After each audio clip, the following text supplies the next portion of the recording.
एक दिन मैं अपने घर की छत पर खड़ा था। सूरज की किरणें मेरे चेहरे पर पड़ रही थी। मैं सोच रहा था कि इतनी तेज धूप से कितना फायदा उठाया जा सकता है। तभी मेरे पड़ोसी शर्मा जी आए और बोले, बिजली के बिल से परेशान हो गया हूँ, सोच रहा हूँ कि सोलर पैनल लगवा लूं, लेकिन समझ में नहीं आ रहा है कि सही तरीका क्या होगा। उनकी बात सुनकर मेरे दिमाग में भी सवाल उठने लगे कि क्या वाकई सोलर पैनल इतना कारगर होता है? क्या ये मेरे घर का सारा लोड चला सकता है? और सबसे बड़ी बात, इसकी सही कीमत कितनी होती है?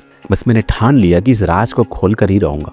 मैंने सबसे पहले इंटरनेट पर रिसर्च करना शुरू की। पता चला कि सोलर सिस्टम दो तरह के होते हैं, एक ऑन ग्रिड और of grid. On grid system में बैटरी की जरूरत नहीं होती, जबकि ऑफ ग्रिड सिस्टम में बैटरी स्टोरेज का इस्तेमाल किया जाता है। मेरे लिए जानना जरूरी था कि 1 किलोवाट का सोलर सिस्टम कितनी बिजली पैदा कर सकता है। एक दिन मैंने शहर के सबसे बड़े सोलर डीलर के पास जाने का फैसला किया। वहां जाकर पता चला कि 1 किलोवाट का सोलर सिस्टम हर दिन लगभग 4 से 5 यूनिट बिजली बना सकता है। गर्मियों में थोड़ा ज़्यादा और सर्दियों में थोड़ा कम।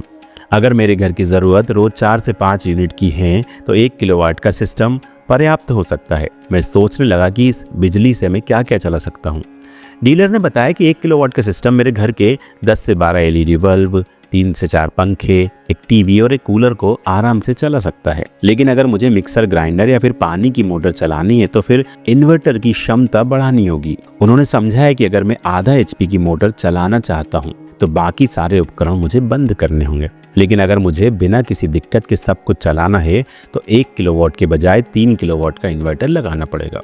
अब बारी थी असली सवाल की, कीमत कितनी होगी? मैंने डीलर से पूछा, 2025 में 1 किलोवाट का सोलर सिस्टम लगाने में कितना खर्च आएगा? उन्होंने कहा कि काफ़ी फैक्टर इस पर असर डालते हैं। सबसे पहले सोलर पैनल का चुनाव करना होगा। उन्होंने बताया कि बाजार में मुख्य रूप से 3 टेक्नोलॉजी के पैनल उपलब्ध होते हैं, पॉलीक्रिस्टलाइन, मोनोपर्क हाफ कट और टॉपकॉन हाफ कट। पॉलीक्रिस्टलाइन पुरानी टेक्नोलॉजी है और अब ज़्यादा लोग इसे नहीं लेते, जबकि मोनोपर्क हाफ कट और टॉपकॉन हाफ कट ज़्यादा पावरफुल और बेहतर होते हैं। अगर मैं मोनोपर्क हाफ कट पैनल खरीदता हूं तो इसकी कीमत 22,000 से 25,000 होगी। वहीं टॉपकॉन हाफ कट पैनल 24 से 28,000 के बीच मिलेगा। अब अगला महत्वपूर्ण हिस्सा था इन्वर्टर। इन्वर्टर 2 टाइप के होते हैं, PWM और MPPT। PWM इन्वर्टर की कीमत 6 से 8,000 के बीच होती है, जबकि MPPT इन्वर्टर की कीमत 12 से 15,000 रुपए तक जाती है। डीलर ने सलाह दी कि अगर बेहतर एफिशिएंसी चाहिए तो MPPT टेक्नोलॉजी लेना बेहतर होता है। इसके बाद मैंने बैटरी की कीमत पूछी। उन्होंने बताया कि 150 एम्पियर की C10 रेटिंग वाली बैटरी जो 5 साल की वारंटी के साथ आती है वो 16,000 से 18,000 रुपए तक की होती है। अगर मैं 2 बैटरी लेना चाहूँ तो इसकी लागत 32 से 36,000 रुपए तक हो सकती है।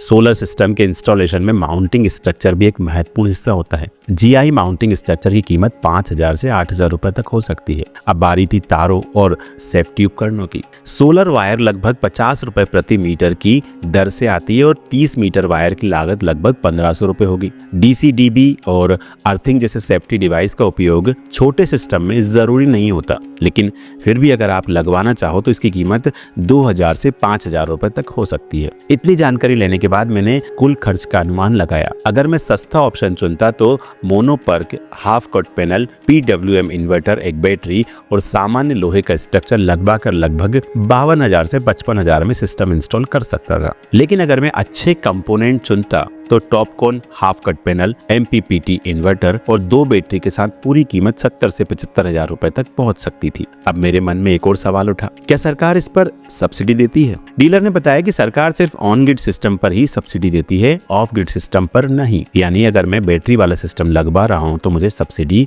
नहीं मिलेगी। घर पहुंचते ही मैंने अपने खर्चों की एक लिस्ट बनाई। बिजली का बिल हर महीने 2,000 रुपए से 2,500 रुपए तक आ रहा था। अगर सोलर पैनल लगाने से ये खर्च कम हो जाए तो कुछ ही सालों में इसकी लागत पूरी हो सकती है। लेकिन सवाल था, क्या यह वास्तव में इतना फायदेमंद होगा? मैंने ठान लिया कि अब और देर नहीं करनी। अगले ही दिन मैंने एक लोकल सोलर इंस्टॉलर से संपर्क किया।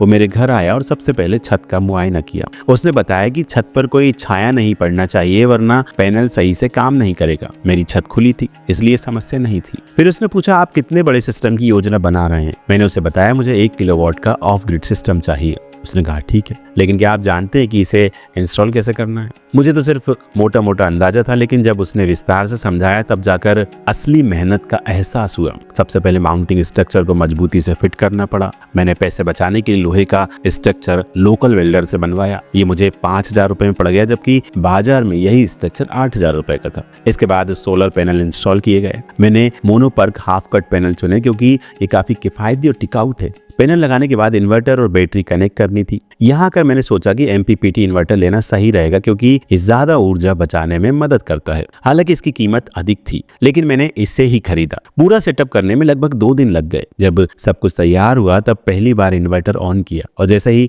मीटर घूमा और बैटरी चार्ज होने लगी तो मेरी खुशी का ठिकाना नहीं रहा। अब असली परीक्षा शुरू हुई। अगले कुछ दिनों तक मैंने ध्यान दिया कि सिस्टम कैसा परफॉर्म कर रहा है। सुबह 8 बजे से लेकर शाम 5 बजे तक पैनल अच्छी धूप में चार्ज होते रहे। गर्मी के दिनों में रोजाना 4.5 से 5 यूनिट बिजली बना रहा था। ये मेरे घर के सभी पंखे, बल्ब, टीवी और कूलर को आराम से चला रहा था। लेकिन फिर पहली चुनौती सामने आई। क्या होगा जब मौसम खराब होगा? एक दिन बादल छाए रहे और तब जाकर समझ आया कि बैटरी कितनी ज्यादा जरूरी होती है। उस दिन सोलर पैनल ने सिर्फ 2.5 यूनिट बिजली बनाई, लेकिन बैटरी ने मेरी मदद की। अगर बैटरी ना होती तो मुझे वापस ग्रिड से बिजली लेनी पड़ती। कुछ हफ्तों बाद एक और सवाल उठा, क्या ये वाकई मेरे बिल को कम कर रहा था? मैंने पहले महीने का बिल देखा तो वो 800 कम आया। दूसरे महीने में यह और कम हुआ। इसका मतलब ये था कि 3-4 साल में मेरा पूरा इन्वेस्टमेंट वसूल हो जाएगा। लेकिन कुछ समस्याएं भी थीं। सबसे बड़ा मुद्दा यह था कि मैं भारी उपकरण जैसे कि मिक्सर, ग्राइंडर या फिर गीजर नहीं चला सकता था। अगर चलाने की कोशिश करता तो बैटरी जल्दी डाउन हो जाती। इसका हल ये निकला कि मैंने बैटरी चार्जिंग के समय इन उपकरणों का उपयोग नहीं किया। अगर मैं अपने अनुभव को देखूं तो हाँ, ये सही फैसला था। लेकिन ये सभी के लिए सही हो ये जरूरी नहीं।